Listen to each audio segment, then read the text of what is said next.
స్తోత్రములు. నిన్న సాయంకాలం ఘనముగా జరిగించారు ఆరాధన. ఈ పూట కూడా ఆరాధన ఘనముగా జరిగించమని వేడుకుంటున్నాను. హల్లెలూయా. దేవుడి నామమునకు మహిమ కలుగును గాక. మన యేసుక్రీస్తు నామమున మీ అందరికీ శుభాభివందనములు. విశ్వాసము లేకుండా మన క్రీస్తులో ఉండుట అసాధ్యము.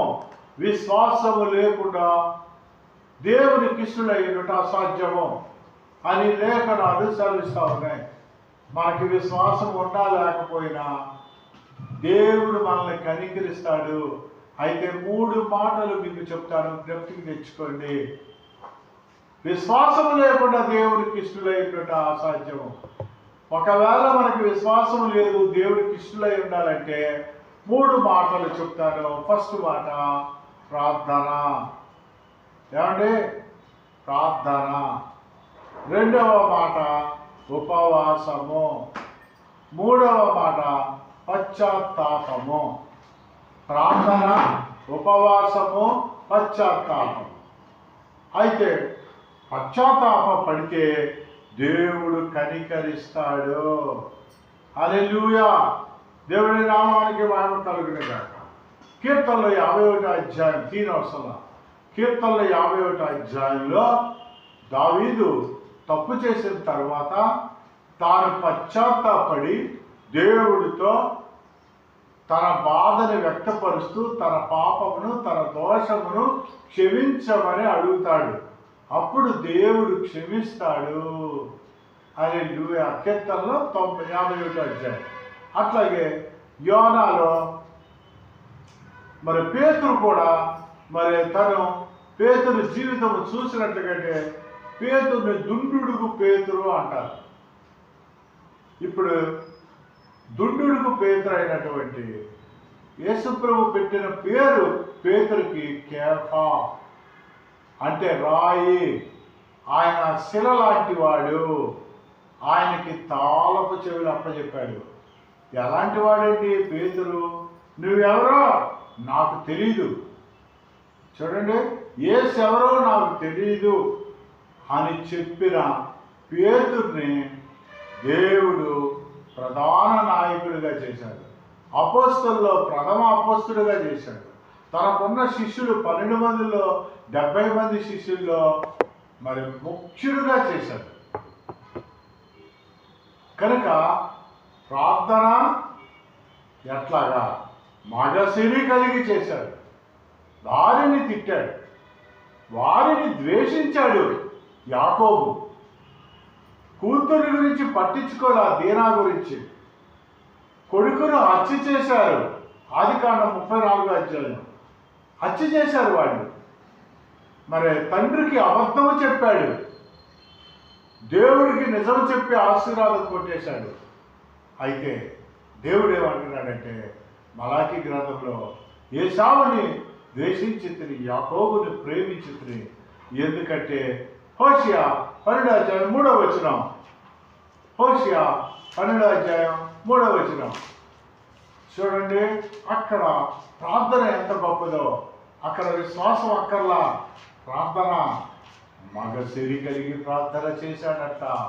యాకోబు మగసిరి కలిగి చేసిన ప్రార్థన. హోషియా 12:3. యూదా వారి మీద యెహోవాకు వ్యాజ్యం పుట్టెను. యాకోబు సంతతి వారి ప్రవర్తన బట్టి ఆయన వారిని శిక్షించును. వారి క్రియలను బట్టి వారికి ప్రతీకారం చేయను. వారి క్రియలను బట్టి వారికి ప్రతీకారం చేయను. తల్లి గర్భమందు యాకోబు తన సహోదరిని మడిమెను పట్టుకొనెను. తల్లి గర్భమందు యాకోబు తన సహోదరుని అంటే ఏశావుని మడిమను పట్టుకొనెను. మగసిరి కలవాడై అతడు దేవునితో పోరాడెను. అతడు మనుషులతోనే పోరాడలేకపోతున్నాం.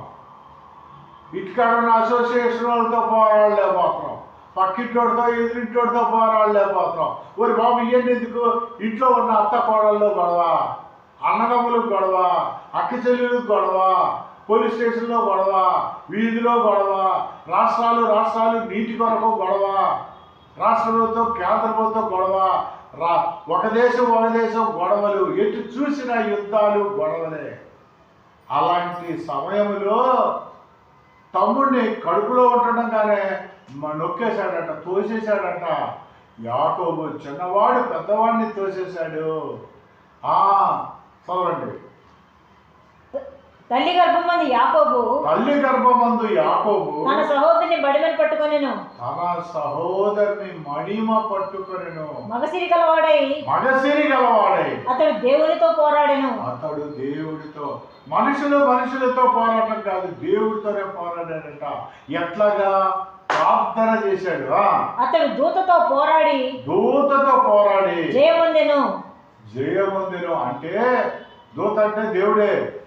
అతడు తెల్లవాళ్ళు ప్రార్థన చేశాడు, పట్టుబట్టాడు, ఉడుపట్టు ప్రార్థన. అతడు కన్నీరు విడిచి అతని బతిమాలెను. బేతేల్లో ఆయన అతనికి ప్రత్యక్షమాయెను. బేతేల్లో దేవుడు ప్రత్యక్షమయ్యే వరకు వదిలిపెట్ట. నిన్ను విడిచిపెట్టను, నన్ను ఆశీర్వదించే వరకు నిన్ను విడిచిపెట్టను, నన్ను వెళ్ళని అంటున్నాడు దేవుడు. నువ్వు నన్ను ఆశీర్వదించే వరకు విడిచిపెట్టను. అది మగసిరి కలిగి ప్రార్థన. దావీదు ఎన్ని తప్పులు చేశాడు, యాకోబు ఎన్ని తప్పులు చేశాడు. తండ్రితో అబద్ధం ఆడాడు. నేను యాకోబుని చెప్పకుండా ఏశావునని అబద్ధం ఆడాడు. రాహేలుని ప్రేమించి 14 సంవత్సరాలు మామకి పాలేరుగా పనిచేశాడు, గొర్రెల కాపరిగా.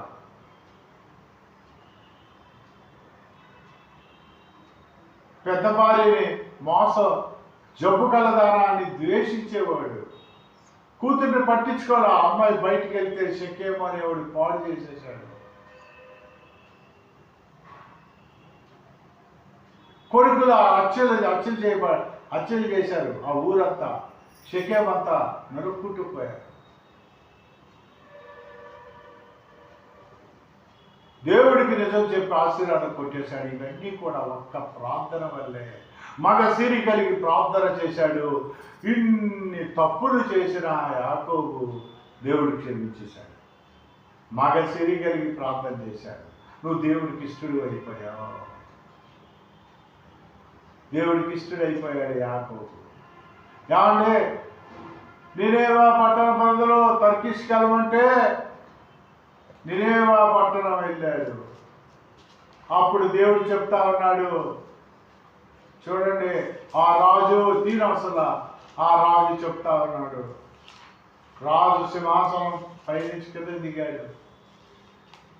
1,20,000 మంది జనులు ఉపవాసం ఉండండి, పెద్దలేమి పిల్లలేమి ఉపవాసం ఉండండి. మరి జంతువులు, పశువులు, పక్షులకు కూడా కుడికి ఆ గడ్డి వేయకూడదు, మనుషులు భోజనం చేయకూడదు. తన రాజవస్త్రాలు తీసి గోనె పట్ట కట్టుకొని మోకరించి ఉపవాసం అన్నారు. యెహోవా తాను చేస్తానన్న కీడు చేయక బానెను. చూసారా, ఉపవాస ప్రార్థన దేవుడి హృదయాన్ని మార్చేస్తుంది. విశ్వాస సహితమైన ప్రార్థన రోగిని స్వస్థపరచును అన్నట్లుగా నాకు విశ్వాసం లేకుండా దేవునికి ఇష్టలై ఉండట అసాధ్యమో. విశ్వాసం అక్కర్లా. చూడండి ఎంత గొప్ప. వాళ్ళు ఉపవాసం ఉండి ప్రార్థన చేస్తే తాను చేస్తానన్న కీడు చేయక మానెను. యోనా గ్రంథంలో ఉంది, చదువుకోండి. హోషేయ 12:3 మగసిరి కలిగి ప్రార్థన చేసిన యాకోబు దేవుడు ప్రేమను కొట్టేశాడు, సంపాదించుకున్నాడు. ఇప్పుడు మనం పేతురు గురించి చదువుకుందాం. పేతురు అసలు పేరు చూడండి, ఏమండి, దేవుడు పెట్టిన పేరు కేఫా. హల్లెలూయా. దేవుడి నామమునకు మహిమ కలుగును గాక. అతడు మత్తయి సువార్తలో దేవుడితో పాటు అతనితో పాటు నడిచిన వ్యక్తులు ఎవరంటే చూడండి, పేతురుతో పాటు అతని సోదరుడైన అంద్రియా ద్వారా కలిశాడు. నీటి మీద నడిచాడు. మత్తయి సువార్త 14 సజీవుడైన దేవుని కుమారుడవు అని దేవుడికే జవాబు చెప్పాడు. ఒరే మత్తయి సువార్త 16 ఒరే బాబు దావీదు పేతురు నా గురించి లోకం ఏమనుకుంటున్నారు? మనము చాలాసార్లు అనుకుంటాం, ఈ సమాజంలో ఈ అపార్ట్మెంట్లో నా గురించి ఏమనుకుంటున్నారు? ఒకసారి మనకి అలాంటి కుతూహలం కలుగుద్ది, అలాంటి తృష్ట కలిగి ఉంటాం కొంతమంది. యేసు ప్రభు సృష్టికర్త అయిన దేవుడికి అలాంటి ఆలోచన వచ్చింది. ఎవరిని పిలవలా, ఒక్క పేతురునే పిలిచి అడిగాడు, పేతురు నా గురించి వీళ్ళు ఏమనుకుంటున్నారు, వీళ్ళందరూ యూదులు అని అన్నాడు. అప్పుడు ఏమంటున్నాడు చూడండి, మత్తయి సువార్త 16:16. వారు కొందరు బాప్తిస్మిచ్చి యోహాననియు. అది కొంతమంది ఏమనుకుంటున్నారు యేసు ప్రభు గురించి, ఈయన బాప్తిస్మం ఇచ్చి యోహానండి అనుకుంటున్నారు. కొందరు ఏలియా అనియు, కొంతమంది ఏలియా అని, కొందరు ఇర్మియా అనియు, కొంతమంది ఇర్మియా అనియు, లేక ప్రవక్తల్లో ఒకడని చెప్పుకొంచున్నారనిది. మరి నువ్వేమనుకుంటున్నావు పేతురు? అందుకైన మీరైతే నేను ఎవడని చెప్పుకొంచున్నారని వారిని అడిగాను. అందుకు సీమోను పేతురు నీవు సజీవుడవు దేవుని కుమారుడమైన క్రీస్తువని చెప్పాను. హల్లెలూయా, నీవు సజీవుడవు దేవుని కుమారుడవు అని చెప్పాను, రిప్లై ఇచ్చాడు యేసు ప్రభుకి పేతురు. అందుకు యేసు సీమోను బర్యోనా నీవు ధన్యుడవు, పరలోకమందున్న నా తండ్రి ఈ సంగతి నీకు బయలుపరిస్తే గాని నరులకు నీకు బయలుపరచలేదు. అది లెక్క. చూసారా, యేసు ప్రభు నీటిలో నడిచాడు, ఎవరు అడగలేకపోయారు. ధైర్యం గట్స్ కూడా ఉండాలి, ఎవరు అడిగేవారు కాదు. ఈయన అన్నాడు నేను కూడా నీళ్ళలో నడవచ్చా నీకు? కారణం పేతురు దేవుడి దగ్గర ఉన్నటువంటి సన్నిహిత సంబంధం అది. ఆయనకి దేవుడి దగ్గర ఉన్న సహవాసము, సన్నిహిత సహవాసము. దుర్నుడికి పేతురు యేసు ప్రభువుని పట్టుకోవడానికి వస్తే వెంటనే కత్తి తీసి ఈ చెవు తీసేశాడు. అంటే ఎంత ప్రేమించాడో చూడండి పేతురు. నువ్వే నడిచావు కదా, నేను కూడా నడవనా? అప్పుడు ఇది 14వ అధ్యాయం, మత్తయి సువార్త 14వ అధ్యాయంలో ఉంటుందన్నమాట. ఏముంటది? యేసు ప్రభు నీడల్లో నడిస్తే ప్రభువా నేను కూడా నీడల్లో నడుస్తాను అంటే, పేతురు ప్రభువా నీవే అయితే నీళ్ళ మీద నడిచి నీ యొద్దకు వచ్చుటకు నాకు సెలవిమ్మని ఆయనతో అనండి. అది ఆయన రమ్మనగానే పేతురు ధోని దిగి యేసు వద్దకు వెళ్ళుటకు నీళ్ళ మీద నడిచాను. కానీ గాలిని చూచి భయపడి మునిగిపోసాగి ప్రభు నన్ను రక్షించమని కేకలు చేసింది. మునిగిపోసాగిరి. చూడండి, సౌత్ కొరియాలో సియోల్లో కూడా ముగ్గురు, నీకు ఆవగింజంత విశ్వాసం ఉంటే ఈ కొండ ఇక్కడి నుంచి అక్కడికి వెళ్ళద్ది అని అంటే చాలు, నీకు కొండ వెళ్ళిపోద్ది అని దేవుడు చెప్పాడు కదా. ముగ్గురు విశ్వాసులు, మాకు విశ్వాసం ఉంది, మేము నీళ్ళలో నడుస్తాం, పేతురుకేనా మాకు లేదా అని చెప్పి ముగ్గురు యవ్వనస్తులు నదిలో నడిచి అట్లా కొట్టుకుపోయి చచ్చిపోయారు.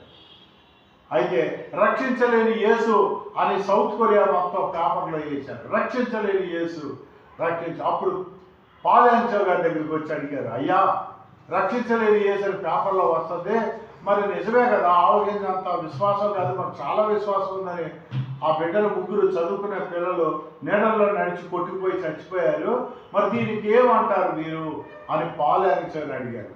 పాలెంచో గారు ప్రార్థన చేసి చెప్పాడు అన్నమాట ఆన్సర్. ఏమండి, క్రీస్తు నీటి మీద నడిచాడు, 14వ అధ్యాయం మత్తయి సువార్తలో ఉంది. యేసు ప్రభు క్లియర్గా చెప్పాడు, చదవండి ఇప్పుడు.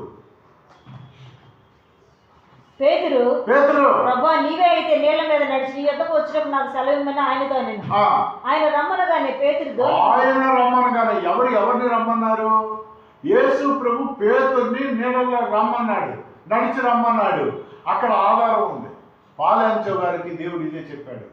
యేసు క్రీస్తు ప్రభు డైరెక్ట్గా పేతురుతో మాట్లాడాడు కనుక, రమ్మన్నాడు కనుక ఆధారం ఉంది. అందుకే పేతురు నీడల్లో నడిచినా పడిపోలేదు. కానీ పేతురు యేసుక్రీస్తుని చూసినంతసేపు నీడల్లో నడిచాడు. ఎప్పుడైతే తన ఆలోచనలో తన మనస్సు గాలి వైపు, నీళ్ల వైపు, ఈ లోకం వైపు మనసుని మళ్ళించాడో అప్పుడు కిందకి దిగిపోవటం స్టార్ట్ అయింది. మన మనసు, మన ఆలోచనలు ఎప్పుడు దేవుడి మీదే ఉండాలి. పచ్చ కళ్ళద్దాలు పెట్టిన వాడికి లోకం అంతా పచ్చగా ఉంటుందట. మనం దేవుడనే యేసుప్రభు కళ్ళద్దాలు పెట్టుకోవాలి, యేసుప్రభునే చూస్తాం. ఎవరిని చూపించినా యేసుప్రభు కనపడతా ఉంటాడు మనం. అలా ఉండాలి. అయితే ఆ ముగ్గురు యవనస్తులు చచ్చిపోయారు. అక్కడ పేతురుకి మత్తయి వార్త 14వ అధ్యాయంలో ఆధారం ఉంది. ఇక్కడ వీళ్ళకి ఆధారం లేదు. యేసుప్రభు ఏమైనా చెప్పాడని అడవమని చెప్పలా. అందుకు దేవుడు చెప్తేనే సేవ చేయాలి. దేవుడు గైడెన్స్ ఇస్తేనే మనం ముందుకు వెళ్ళాలి. హల్లెలూయా. కనుక అలాగే పేతురుకి రూపాంతర కొండపైన మరి పేతురు, యోహాను, యాకోబు ఈ ముగ్గురులో కూడా పేతురు ఒకటిగా ఉంటాడు. కారణం ఏంటంటే ఎవరికి లేని భాగ్యము, ఆధిక్యత ఆయనకు ఉంటుంది. చూడండి 19వ అధ్యాయంలో పేతురు ఒకసారి అంటాడనమాట. పేతురు ఇందాక చదువుకున్నట్లుగా రూపాంతర కొండపైన మేము మోషేకి, ఏలియాకి మీకు 3 పర్ణశాలలు కడతానని అంటాడు. ఎంత చదువు ఉందో చూడండి పేతురుకి. ఆ దినములైన తర్వాత యేసు పేతురును, యాకోబును అతని సహోదరులైన యోహాను ఎత్తైన కొండ మీదకి ఏకాంతముగా పోయి వారి ఎదుట రూపాంతరం పొందెను. ఆయన ముఖం సూర్యుని వల్లే ప్రకాశించెను. ఆయన వస్త్రములు వెలుగు వల్లే తెల్లని వాయను. ఇదిగో మోషేయు, ఏలియాయు వారి కనబడి ఆయనతో మాట్లాడుచుండేది. అప్పుడు పేతురు, ప్రభువా, మనం ఇక్కడ ఉండటం మంచిది. నీకు ఇష్టమైతే ఇక్కడ నీకు ఒకటి, మోషేకు ఒకటి, ఏలియాకు ఒకటి 3 పర్ణశాలలు కట్టుదమని యేసుతో చెప్పాను. ఎంత చనువుందో చూడండి. నీళ్ళలో నడిస్తేనేమో నీళ్ళలో నడుస్తాడు. ఒరే, మా గురించి సమాజం ఏమనుకుంటుందిరా అని పేతురుని అడిగాడు. పేతురు అత్తగారికి ఒంట్లో జ్వరం వస్తే పట్టుకెళ్ళిపోతాడు ఇంటికి. పదా మా అత్తకు బాగోలేదు, ప్రార్థన చేద్దు రా యేసు ప్రభువా, నీకు దండం పెడతాను ప్రభువా.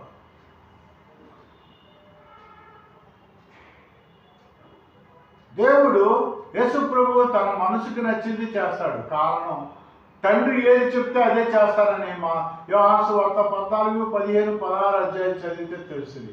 నా తండ్రి చిత్తం లేకుండా నేను ఏది చేయను అని అంటాడు.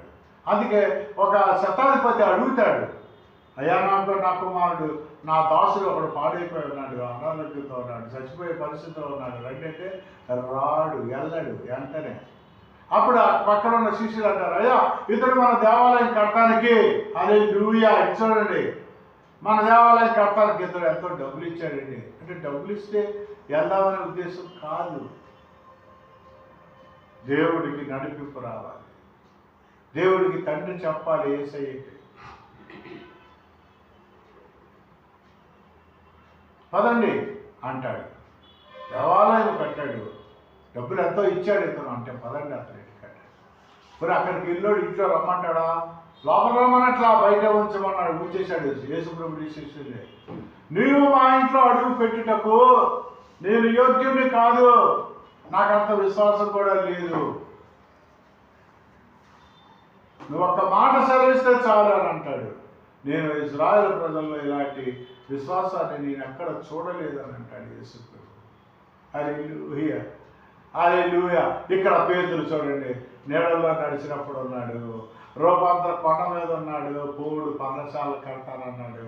ఇంకా 19వ అధ్యాయంలో అంటాడు, అయ్యా మేము మా భార్యని బిడ్డల్ని అందరూ ఊరిపోయి వచ్చాము, మేము సమస్తమును విడిచిపెట్టి నిన్ను వెంబడించాము, మాకేమి దొరుకును అని ఆయన అడిగారు. యేసు వారితో ఇట్లా నేను ప్రపంచ పునర్జన్మమందు మనుష్య కుమారుడు తన మహిమ గల సింహాసనం మీద ఆసీనుడై ఉండినప్పుడు నన్ను వెంబడించిన మీరును 12 సింహాసనాల మీద ఆసీనులై ఇశ్రాయేలు 12 గోత్రాల వారికి తీర్పు తీర్చుదురు. పాత నిబంధనలో యాకోబుకు 12 గోత్రాలు, కొత్త నిబంధనలో 12 మంది శిష్యులు, 24 సింహాసనాలు ఆ దేవాది దేవుని ఎదురుగా ఉంటాయి అన్నాడు. హరి యోహాను సువార్త 21వ అధ్యాయంలో ఏముంటుందంటే, యోహాను సువార్త 21వ అధ్యాయంలో పేతురు 3 సార్లు నువ్వెవరో నాకు తెలీదు. ఇది మన సబ్జెక్టు. నువ్వెవరో విశ్వాసము లేకుండా నాకు ఇష్టలైనట్టు అసాధ్యం అని చెప్పాడే. నువ్వెవరో నాకు తెలీదు, నువ్వెవరో నాకు తెలీదు, నువ్వెవరో నాకు తెలీదు. కోడు కుయ్యక ముందు 3 సార్లు బొంకాడు కదా, అబద్ధం ఆడాడు కదా. అలాంటి పేతుడిని దేవుడు శిష్యులందరికీ నాయకుడిగా సంఘం కట్రా బాబు, తాళపు చెవులు నీకిస్తున్నాను, బండ మీద కట్టు నా సంఘాలని ఫస్ట్ చర్చిని కట్టమని తాళపు చెవులు ఇచ్చాడు పేతురికి. కారణం ఏంటో తెలుసా? పశ్చాత్తాపడ్డాడు. నేనేదో పట్టణ ప్రజలు ఉపవాసం ఉండి ప్రార్థన చేస్తే యెహోవా తాను చేస్తానన్న కీడు చేయకమాను. ఉపవాసం ఉన్నారు, పశ్చాత్తాపడ్డారు. దావీదు మహారాజు 51వ అధ్యాయంలో తన బేర్షెబాతో తప్పు పాపం చేసిన తర్వాత పశ్చాత్తాపుడే దేవుణ్ణి బతిలాడుకుంటే పశ్చాత్తాపడిన ఆ దావీదును చూసి క్షమించాడు. ఇక్కడ పేతుర్ని కూడా క్షమిస్తున్నాడు. నువ్వెవరో నాకు తెలీదు, నువ్వెవరో నాకు తెలీదు అని చెప్పిన పేతుర్ని యోహాను సువార్త 21వ అధ్యాయంలో పట్టుకోగలిగితే పట్టుకోండి. వారు భోజనం చేసిన తర్వాత యేసు సీమోను పేతురుని చూచి, యోహాను కుమారుడు అయిన సీమోను, వీరికంటే నీవు నన్ను ఎక్కువగా ప్రేమించుచున్నావా అని అడుగుగా అతడు, అవును ప్రభువా, నేను నిన్ను ప్రేమించుచున్నానని నీవే ఎరుగుదువని ఆయనతో చెప్పాను. యేసు నా గొర్రెలను మేపమని అతనితో చెప్పాను. మరలా ఆయన యోహాను కుమారుడు అయిన సీమోను, నన్ను ప్రేమించున్నావా? రెండవసారి అతను అడుగగా అతడు, అవును ప్రభువా, నేను నిన్ను ప్రేమించున్నానని నీవే ఎరుగుదువని ఆయనతో చెప్పాను. ఆయన నా గొర్రెలను కాయమని చెప్పాను. మూడవసారి ఆయన యోహాను కుమారుడు యోహాను కుమారుడు అయిన సీమోను, నన్ను ప్రేమించున్నావా అని అతను అడిగాను. నన్ను ప్రేమించున్నావా అని మూడవసారి తను అడిగినందుకు పేతురు వ్యసనపడి పేతురు, చూడండి వ్యసనపడి మూడోసారి అడిగేసరికి, ఒరే బాబు, దీంట్లో కీలకం ఏదో ఉంది, దీంట్లో ఏదో అంతరంగంగా ఏదో ఉంది. ప్రభు మాట అడుగుతున్నాడు. 3 సార్లు అడిగాడు. హల్లెలూయా. మూడోసారి నన్ను అడుగుతున్నాడు, ఏదో ఉంది. మాటకి అడగటం వల్ల ఏదో ఉందని అనుమానపడతాడు. వ్యసన పడ్డాడు. మనం కూడా మాటకి అడిగితే చూడండి, ఏ పాస్టర్నైనా, ఎంత పెద్ద బిషప్నైనా, ఎంత పెద్ద పాస్టర్నైనా, ఎవరినైనా, నన్నైనా, నువ్వు యథార్థంగా పరిశుద్ధంగా నీట్గా ఉంటున్నావా, గుండె మీద చేసుకొని చెప్పు అని అంటే ఉంటున్నాను అంటావు. మళ్ళీ రెండోసారి దేవుడు వచ్చి అడిగాడు అనుకో, నువ్వు యథార్థంగా పవిత్రంగా నీట్గా ఉంటున్నావని ఏదైనా విశ్వాసం కానీ పాస్టర్ని కానీ అడిగితే ఉంటున్నాము అంటావు. మళ్ళా దేవుడు మూడోసారి అడిగాడు అనుకో, కొద్దిగా ఆలోచిస్తాను. అందుకే దేవుడు ఏమన్నాడు తెలుసా? చక్కటి మాట చెప్తాడు. నా కుమారుడా, నా కుమారి, నీకు ఒకటి కొదువుగా ఉన్నది, నీకు ఒకటి కొదువుగా ఉన్నది.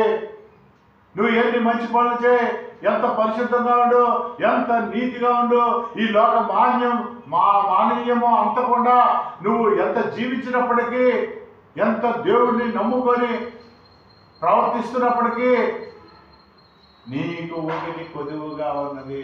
మూడోసారి పేతురుని దేవుడు అడిగేసరికి అతడు వ్యసన పడ్డాడు. చదవండి, కంటిన్యూ. నన్ను ప్రేమించున్నావా అని అతన్ని అడిగాను. నన్ను ప్రేమించుచున్నావా అని మూడవసారి తన్ను అడిగినందుకు పేతురు వ్యసనపడి, ప్రభువా, నీవు సమస్తము ఎరిగిన వాడవు, నిన్ను ప్రేమించుచున్నానని నీవే ఎరుగుదు అని ఆయనతో చెప్పాను. యేసు, నా గొర్రెలను మేపము, నీవు యవ్వనుడివై ఉండినప్పుడు నీ అంతటి నీవే నడుము కొట్టుకుని నీకు ఇష్టమైన చోటుకు వెళ్ళుచుంటివి. నీవు ముసలివాడమైనప్పుడు నీ చేతులు నీవు చాచుదువు, వేరొకడు నీ నడుము కట్టి నీకు ఇష్టం కాని చోటుకి నేను మోసుకొని పోవునని నీతో నిశ్చయంగా చెప్తున్నాను. అతడు ఎట్టి మరణం వలన దేవుడు మహిమపరచబడును, దాన్ని సూచించి ఆయన ఈ మాట చెప్పాను. మత్తయి సువార్త 16:18 చూడండి.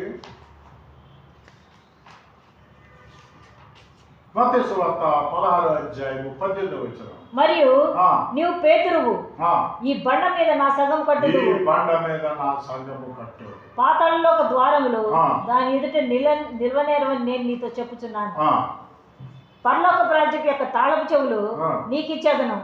నీవు భూలోకమందు దేనిని బంధించువో అది. ఏ పేతురు, నువ్వంటే నాకు తెలీదు, నువ్వంటే నాకు తెలీదు, యేసెవరో నేను ఎరుగును అని చెప్పిన పేతురుకి తాళపు చెవులు ఇచ్చాడంట దేవుడు. ఎందుచేత తెలుసా అండి? అతడు పశ్చాత్తాపం చెందుతాడు. అతడు ఎంత పశ్చాత్తాపం చెందాడంటే, దావీదు ఎంత మరి 57వ కీర్తనలో దేవుడికి పశ్చాత్తాపం పడుతూ ఆ కీర్తన రాస్తాడు, అంత పశ్చాత్తాపం. అప్పుడు తాళపు చెవులే ఇస్తాడు.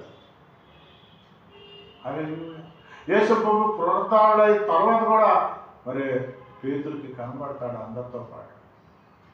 ఎంత గొప్ప ఆశ్చర్యపడి యేసు ప్రభు చనిపోయి పాతాళలోకానికి వెళ్ళిపోయి మరి అక్కడ బోధ చేసి ఎడెన్స్లో బోధ చేసి ఆయన పరలోకానికి మళ్ళా భూలోకానికి వచ్చి 11 సార్లు కనబడి 40 రోజులు భూలోకం మీద ఉన్నప్పుడు దాదాపు 500 మందికి శిష్యులకి తోమాకి విడిగా అనేక సార్లు అలా కనబడిన తరువాత కూడా పేతురు మళ్ళా చేపలు పట్టుకోవడానికి వెళ్ళిపోయాడు తన భార్య మాటలు విని. అయితే దేవుడి శక్తి ద్వారా పశ్చాత్తాపుడై ఎంతో రిపెంట్ అవుతాడు. అప్పుడు సేవ స్టార్ట్ చేస్తాడు. అపోస్తలుల కార్యం 2వ అధ్యాయంలో చూడండి, పెంతెకోస్తు దినమున 3000 మందిని ఒకే మెసేజ్ 2:42 అనుకుంటా చూడండి. అపోస్తలుల కార్యం 2వ అధ్యాయం 42:3 అలా చూడండి. కాబట్టి అతని వాక్యమున అంగీకరించిన వారు బాప్తిసం అంటే పేతురు వాక్యం చెప్తా ఉన్నాడు. ఆ దినమందు ఇంచుమించు 3000 మంది చేర్చబడ్డారు. ఇంచుమించు పేతురు ఒక్క ప్రసంగానికి 3000 మంది మారిపోయారు. ఇప్పుడు మేము దాదాపుగా నేను 7-8 సంవత్సరాలు దాదాపుగా ఆపకుండా వాక్యం చెప్తా ఉన్నాము. ఎంతమంది మారారు? 3000 మంది ఎప్పుడు మారలా. కారణం ఏంటంటే అంచె దినాల్లో దేవుడి వైపుకు రారు. అంచె దినాల్లో లావిష్ లైఫ్కి అలవాటు పడిపోతారు. ఈ లోకంలో డబ్బు సంపాదన, ఆస్తి సంపాదన, పాస్టర్లతో సైతం డబ్బు సంపాదించుకోవాలి, ఎక్కువ మంది వ్యూవర్స్ రావాలి, ఇదే గొడవ. ఎక్కువ మంది నన్ను లైక్ చేయాలి, ఎక్కువ మంది నన్ను డబ్బు పంపించాలి. తంబిరాయిన్స్, రకరకాల తంబిరాయిన్స్, వార్తలు చెప్పినట్టు తంబిరాయిన్స్ ఉంటాయి. మరి వార్తలు ఎన్నో కొన్ని 100 ఛానల్స్ ఉన్నాయి. వాళ్ళు చెప్పేది మనం చెప్పేది ఒకటి అయితే ప్రయోజనం ఏముంది? మనం బైబిల్ చెప్పాలి, పూర్తిగా బైబిల్ చెప్పాలి, ఎప్పుడో ఒక వార్త చెప్పాలి.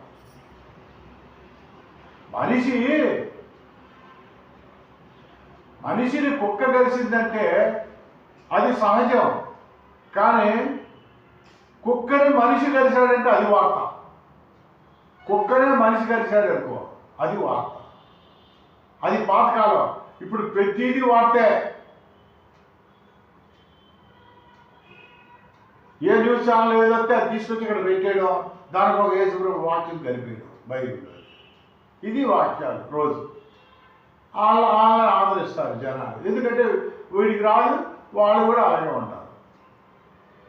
వాళ్ళనే ఆదరిస్తారు. వాళ్ళకి పెద్ద చర్చలు ఉంటాయి. పెద్ద చర్చ ఉంటే కాదు, ఎంతమందిని పేతురు 3000 మందిని ఒక్క ప్రసంగం, ఒక్క మెసేజ్లో పేతురు 3000 మందిని రక్షించాడు పరిశుద్ధాత్మ శక్తితో. ఇదే పేతురు పరిశుద్ధాత్మ రాకముందు ఆయన ఎవరో నాకు తెలియదు, యేసు ఎవరో నాకు తెలియదు అని చెప్పిన ఆయన పెంతెకోస్తు దినమున పరిశుద్ధాత్మ పొందుకొని ఒక్క మెసేజ్లో, అపోస్తలుల కార్యం 2వ అధ్యాయం 35వ వచనం నుంచి ఉంటుంది, ఒక్క మెసేజ్లో 3000 మందిని రక్షించుకున్నాడు. ఇంకా చూడండి, అపోస్తలుల కార్యం 3వ అధ్యాయంలో ఒకరిని స్వస్థపరుస్తాడు. అపోస్తలుల కార్యం 10వ అధ్యాయంలో కొర్నేలి ఫ్యామిలీని రక్షిస్తాడు. కనుక పేతురు చనిపోయిన వాళ్ళని లేపాడు. నువ్వెవరో నాకు తెలియదు అన్న పేతురు పశ్చాత్తాపడితే చాలు, రిపంట్ అయితే చాలు. యెరూషలేము, యూదయ, సమరయ, అంతియోకు, చివరికి రోగులు, పౌలుని రోగులో కలుస్తాడు. అందుకంటాడు, పౌలు రాసిన లేఖనములు బహు కష్టతరముగా ఉంటుంది అర్థం చేసుకోవడానికి. అని ఇదే పేతురు తను రాసిన పేతురు 1 పత్రిక, పేతురు 2వ పత్రికలో మనం చదవగలుగుతాము. కనుక యాకోబు మగసిరి కలిగి ప్రార్థన చేసి దేవుడికి ఇష్టానుసారుడైపోయాడు. నినేవే పట్టణ ప్రజలు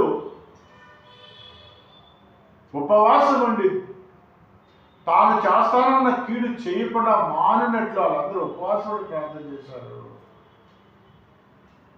పశ్చాత్తాపంతో కీర్తన రాసి దేవుడు మెప్పు పొందిన దావీదు దేవుడు హృదయానుసారుడయ్యాడు. యాకోబు పశ్చాత్తాపంతో మగసిరి కలిగి ప్రార్థన చేశాడు. ఇక్కడ పేతురు కూడా పశ్చాత్తాపం చెంది అయ్యో అంటాడు. రోమా నీరో చక్రవర్తి పరిపాలిస్తున్న సమయం అది. ఆయన క్రీస్తు గురించి ప్రకటన చేస్తూ ఆయన పట్టుబడితే యేసుక్రీస్తు మామూలులాగా ఆయనలాగా నేను చనిపోవడానికి అర్హుడిని కాదు, నన్ను తిరగేసి చంపేసేయండి, సిలువేయండి అంటే తల కిందకి కాళ్ళు పైకి పెట్టి ఆయన చంపేశారు. తల కిందకి కాళ్ళు పైకి పెట్టి పేతురు గారిని చంపేశారు. తోమాని బల్లెపు పోటుతో ఇక్కడ ఇండియాలో మద్రాసులో చంపేశారు. ఆయన శిష్యులందరూ ఆల్మోస్ట్ 11 మంది బలీయమైన చావులు, ఒక్క యోహాను తప్పించి అందరూ అలాగే చర్మం తీసివేయబడ్డారు. యోహాను కూడా నూనెలో సలసల కాగుతున్న నూనెలో వేశారంట, కానీ అతడు బ్రతికాడు. అతన్ని తీసుకెళ్ళి ఈ హెల్లోడు, ఆ దీవుకి వెళ్ళోడు చచ్చిపోవడమే, తిరిగి రావడం కాదు, అలాంటి దీవులో వదిలేశారు. అక్కడికి వెళ్ళి ఎంతంటే యోహాను భక్తులు ఆ దీవిలో ఆ మోటార్ అది వెళ్ళిన వాడు చనిపోయిందంట. 3.5 సంవత్సరాలు అక్కడే ఉన్నారు. దేవుడు మాట్లాడాడు, ప్రకటన గ్రంథం రాశాడు. యోహాను భక్తుడు పద్మాసు దీపం ఎందుకు అది చనిపోయింది తెలుసా? మళ్ళా అది బాగు చేసుకొని బయలుదేరటానికి అనుకూలంగా పెట్టాడు. హల్లెలూయా, దేవుడి నామానికి మహిమ కలుగును గాక. మన యేసుక్రీస్తు నామమున మీ అందరికీ శుభము. మొదటి పేతురు గ్రంథంలో క్రైస్తవులు పడే బాధలు, హింసల్లో, శ్రమల్లో ధైర్యంగా ఉండండి అని ప్రోత్సహించారు.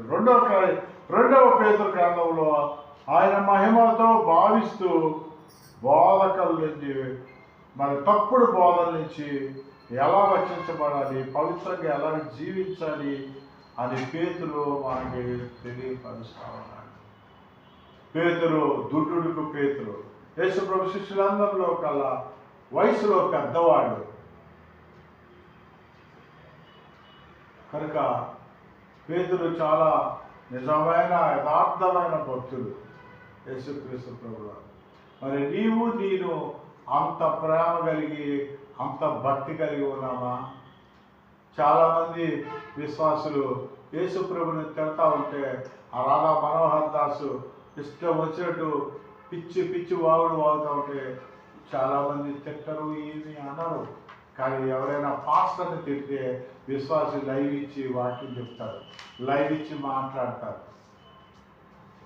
యేసు ప్రభుని ఏమైనా అన్నా పట్టించుకోరు, కానీ దేవుణ్ణి అన్నా పట్టించుకోరు. కానీ వాళ్ళు పాస్టర్ని అంటే పట్టుకు రోషం పుంజుకొచ్చి లైవ్లో మాట్లాడతారు. ఇది నేటి సమాజం. కనుక ఇలాంటి జీవితాల్లో ఇచ్చి బయటకు రావాలి. బయటకు వచ్చి పేతుల్లాగా రోషం కలిగి మనము సేవ చేయవలసిన వారమై ఉన్నాము. దేవుడి వాక్యమును జీవించను గాక. మహోన్నతుడా, సర్వోన్నతుడా, నీకు వందనములు, స్తోత్రములు నాడే.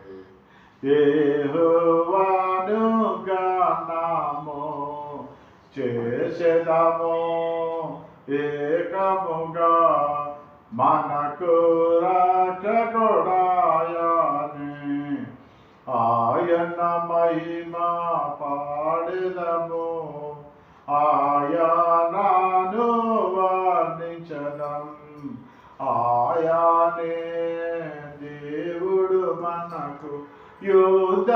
సూర్యుడే యెహోవా, నా బలము నా గణము, నా పితరుల దేవుడు, ఆయన పేరు యెహోవా. ఆయన దేవుడు, ఆయనకి బిరుదు, ఆయన పేరు యెహోవా. ఫరో రథముల సేనలను తన శ్రేష్టాధిపతులను ఎర్ర సముద్రములోన ముంచె వేసెను యెహోవా. యెహోవాను గానము చేసెదము. వేపులలో నిసముడెవడు, పరిశుద్ధ మహనీయుడా, అద్భుతమైన పూజుడా, నీ వంటి వాడెవడు, నీ వంటి వాడెవడు, నీకు సాటి అయిన వాడెవడు. హల్లెలూయా. ప్రభా, యూట్యూబ్ ఫేస్బుక్లో చూస్తున్న ప్రతి బిడ్డని దీవించండి, ఆశీర్వదించండి. మగసిరి కలిగి ప్రార్థన చేసి దేవుణ్ణి మెప్పించి దేవుడు అనుగ్రహం పొందిన యాకోబులాగా నాయన కీర్తనలో 51వ కీర్తనలో దావీదు దేవుడు హృదయానుసారుడైనట్లుగా పశ్చాత్తాపం చెందినట్లుగా, పేతురు పశ్చాత్తాపం చెందినట్లుగా, యెహోవా తాను చేస్తానన్న కీడు చేయక అతన్ని మెప్పించినట్లుగా నినేవా పట్టణ ప్రజలు ఉపవాసము చేసినట్లుగా మేము ఉపవాసముతోని ప్రార్థనతోని పశ్చాత్తాపంతోని ఉండినట్లుగా సహాయం దయచేయమని ఈ పాదములు పట్టుకుంటూ వెళ్ళిపోతున్నాం తండ్రి. ఆమేన్, ఆమేన్.